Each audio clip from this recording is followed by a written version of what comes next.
মাননীয় মুখ্যমন্ত্রী এত কিছুর পর যখন দেখছেন সর্বস্তরে বিক্ষোভ ছড়িয়ে পড়ছে, তখন তিনিও রাস্তায় নেমেছেন।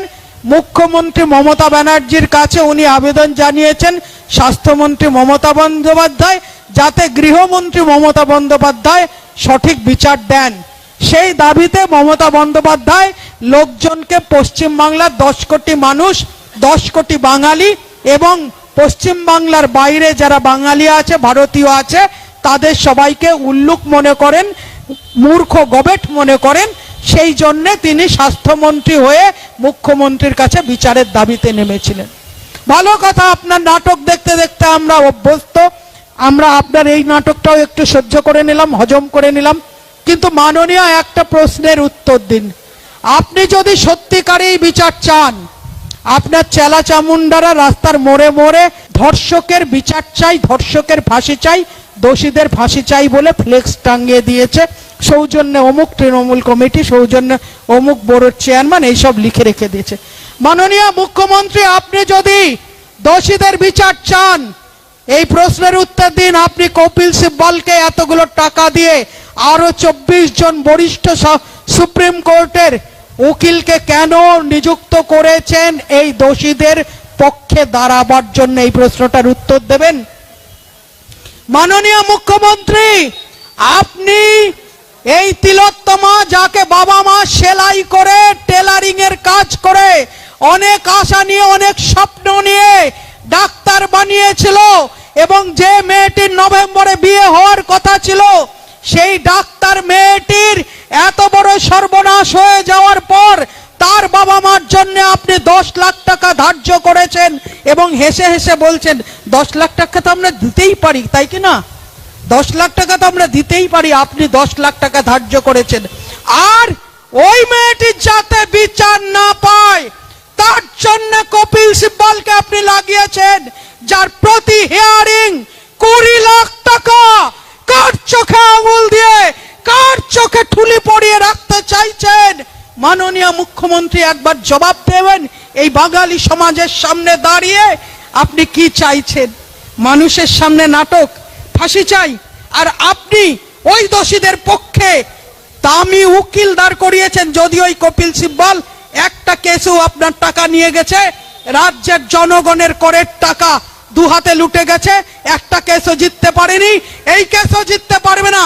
কিন্তু আপনার ইন্টেনশন, আপনি একজন দুধে উকিল দাঁড় করিয়েছেন যাতে যারা ধর্ষক বা দোষী, ধর্ষকদের যাদের সহায়তা করেছে তাদেরকে বাঁচাবার জন্য। মাননীয় মুখ্যমন্ত্রী, আপনার জন্য ঘৃণা হয়, আপনার জন্য করুণা হয়, আপনার জন্য কি কি হয় পশ্চিমবঙ্গবাসী বলতে পারবে না। মাননীয় মুখ্যমন্ত্রী, আবারও এই মঞ্চ থেকে আমি আবারও আঙুল তুলছি। কে সন্দীপ ঘোষ? মানুষ বলছে পশ্চিম বাংলায় এতগুলো মেডিকেল কলেজ আছে, এতগুলো বিভিন্ন ইউনিভার্সিটি আছে, কলেজ আছে, কার কার জন্মদিনে আপনি লিখিত আপনি শুভেচ্ছা পাঠান? আপনি সন্দীপ ঘোষের শুভ জন্মদিনে শুভেচ্ছা পাঠিয়েছেন, আপনার সঙ্গে কি সম্পর্ক? মানুষ জানতে চায়, মানুষ জানতে চায় আপনি আর কোন কোন ডাক্তারকে, আর কোন কোন অধ্যক্ষকে এইভাবে আপনি জন্মদিনে শুভেচ্ছা পাঠিয়ে থাকেন লিখিতভাবে, সেটা মানুষ জানতে চায়। যদি আপনার কাছে এই ডকুমেন্ট থাকে তাহলে অবিলম্বে আপনাদের তৃণমূলের সোশ্যাল মিডিয়া বা আপনার পেজ থেকে আপনি জানান। মাননীয় মুখ্যমন্ত্রী, আপনি যে অধ্যক্ষ, যার বিরুদ্ধে এত আঙুল, যাকে সবাই জানে যার দুর্নীতির কথা, তাকে আপনি শুভেচ্ছা বার্তা পাঠান।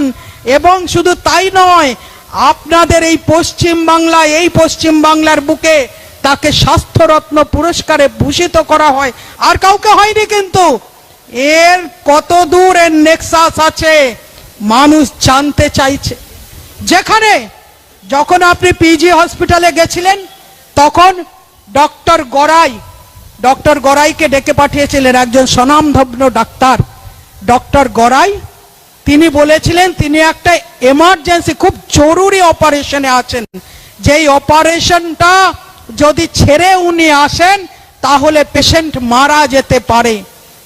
5 মিনিট পরে ডক্টর গড়াই আপনার সঙ্গে দেখা করেছিল বলে আপনি ডক্টর গড়াইকে সাসপেন্ড করেছিলেন। ভাবুন আপনার পশ্চিম বাংলায় আপনি কি ব্যবস্থা কায়েম করেছেন নিজের হাতে। একজন দায়িত্বশীল ডাক্তারকে আপনি সাসপেন্ড করেন, আর একজন চোর ডাকাত বদমাশ কোনো শিরোনাম তার জন্য যথেষ্ট নয়, সেই ডাক্তারকে শুভেচ্ছা পত্র পাঠান লিখিত আকারে এবং তাকে স্বাস্থ্য সম্মান রক্ষার আপনারা পুরস্কার দেন। এই সন্দীপ ঘোষকে আপনি ধরতে চাইছেন? যদি ধরতে চাইতেন, মাথা ধরতে চাইতেন, তাহলে আপনি এই আচরণগুলো করতেন না। আপনি কোনো মতে দোষীদের পক্ষে কোনোভাবে উকিল দাঁড় করাতেন না।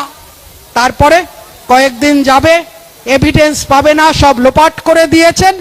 তারপরে আপনার চেলা চামুন্ডারা সবুজ আরবির মেখে বলবে এই জয় আমাদের, এই জয় মমতা বন্দ্যোপাধ্যায়ের, এই জয় মমতা বন্দ্যোপাধ্যায়ের বলে আপনার চেলা চামুন্ডারা পাড়ার মোড়ে মোড়ে সবুজ আবির মেখে সেলিব্রেট করবেন। আর যে 2.5 বছরের বাচ্চা কন্যাটে উই ওয়ান্ট জাস্টিস বলল, তার মুখে আপনি সমস্ত কালি মাখিয়ে দিয়ে সমাজের যে মহিলারা রাস্তায় নেমে বিচার চাইছে, ওই মা বাবা হতভাগ্য মা বাবার পাশে দাঁড়াতে চাইছে, তাদের মুখে লাথি মেরে আপনি ভোট অঙ্কে পেরিয়ে যাবেন। আর আপনার চেলা চামুন্ডারা যারা পয়সায় খাটে তারা আপনার বিজয় পতাকা ওড়াবে। এটাই ভবিতব্য পশ্চিমবঙ্গের, এটাই কি ভবিতব্য? আজ তাই এক দিন প্রত্যেক দিন একটি একটি করে প্রত্যেকটি জেলায় প্রত্যেকটি ব্লকে স্কুলের বাচ্চারা নামে রাস্তায় নেমে উই ওয়ান্ট জাস্টিস করছে। 1 ঘন্টার রাস্তায় আসতে গাড়িতে দেখছি কত স্কুলের বাচ্চা মেয়েরা, কত ছেলেরা উই ওয়ান্ট জাস্টিস করছে। আকাশে বাতাসে যদি সবচেয়ে বড় প্রচলিত স্লোগান হয়, এই মুহূর্তে যদি কাউকে একটা কথা জিজ্ঞেস করো, শয়নে স্বপনে যদি কোনো বাচ্চা স্বপ্ন দেখে, মুখে শব্দ উচ্চারণ করে, সেটা উই ওয়ান্ট জাস্টিস। আর মাননীয় মুখ্যমন্ত্রী আপনি এত বড় নির্লজ্জ, এত বড় বেহায়া, আপনি সেই জাস্টিস যাতে না পায় তার বন্দোবস্ত আপনি করছেন, তার বন্দোবস্ত আপনি করে দিয়েছেন। তার যে দেহ অবশেষটা ছিল সেটুকুকে আপনি জ্বালিয়ে দিয়েছেন। মাননীয় মুখ্যমন্ত্রী আপনাকে ধিক্কার জানাবার ভাষা নেই। আপনি কি চাইছেন? আপনি কি চাইছেন? কিভাবে ক্ষমতা আঁকড়ে ধরে থাকতে চাইছেন? পশ্চিম বাংলার বাঙালি জানতে চায়, এই দেশের সমস্ত মানুষ জানতে চায় এর পরে কি করে টিকে থাকে। আমরা দেখেছি পাশের রাজ্যে যে যেই ঘটনার পরিপ্রেক্ষিতে আওয়াজ ওঠার পরে, ছাত্র সমাজ আওয়াজ ওঠার পরে নিজে ছেড়ে দিয়ে চলে যায়। আর আপনার ক্ষমতার মোহ এতটা বেশি যে আপনি অকাতরে ডিফেন্ড করে যাচ্ছেন, অকাতরে ডিফেন্ড করে যাচ্ছেন। কখনো সেনাপতিকে আনছেন, কখনো আপনার সাংসদদের এনে ডিফেন্ড করছেন।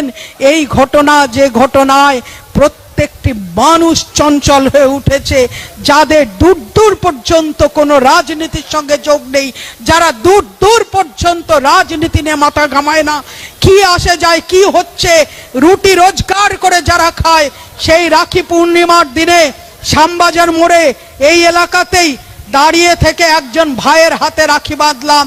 রাখি বাঁধার পর বললাম, ভাই, ভাইদেরকে বোনেদেরকে সুরক্ষা দিও, এই হাতে সুরক্ষা দিও।